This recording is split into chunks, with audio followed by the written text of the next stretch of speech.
तमे हरी मिलल बिया हमारा के गाय। तो जर्सी मिलल बिया कि साहिवाल मिलल बिया गाय?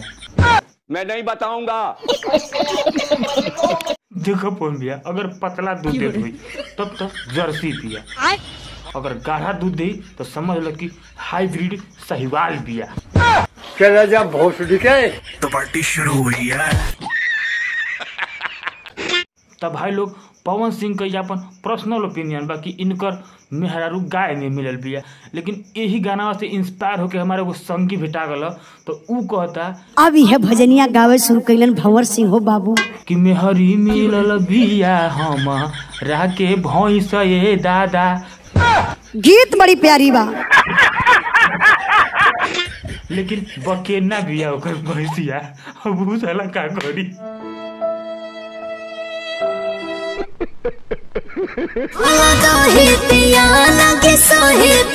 और ये मर्दी पवन भैया बड़ा सही गाय लिया बोलो, और पेन्हावो करे लागल, दूध हो दही जमावे लागल।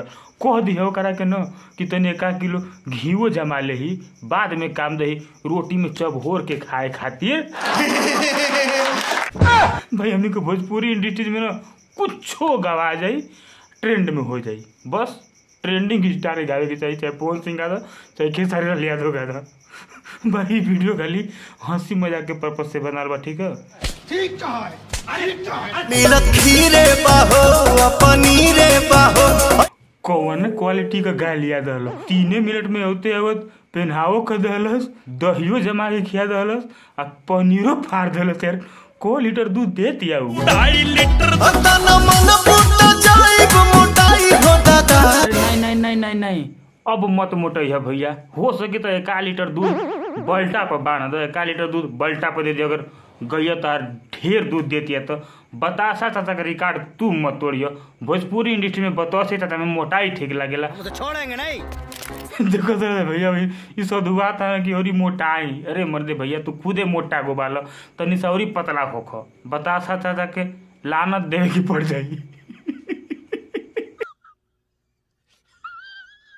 हमारा इसका बाहर दुखाता भाई, वीडियो बनाने को मूड नहीं करता है, लेकिन फिर भी कहीं यार गायब हो जाए तो ऐसे बना देनी है, नहीं तो क्यों खतरनाक तरीका से बने रहते, ठीक है?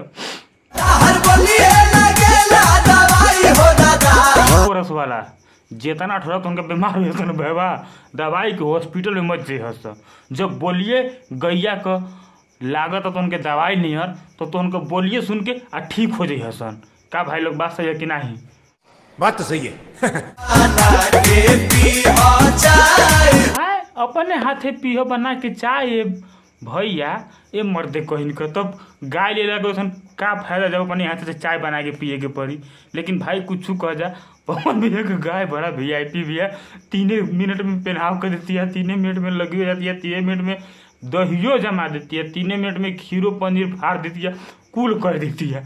भाई लोग कैसे वीडियो पीछे बोल रहे नहीं कि हमारे सर में बड़ा दर्द होता, वीडियो बना के मन नहीं करता रहा, लेकिन फिर बना देनी है।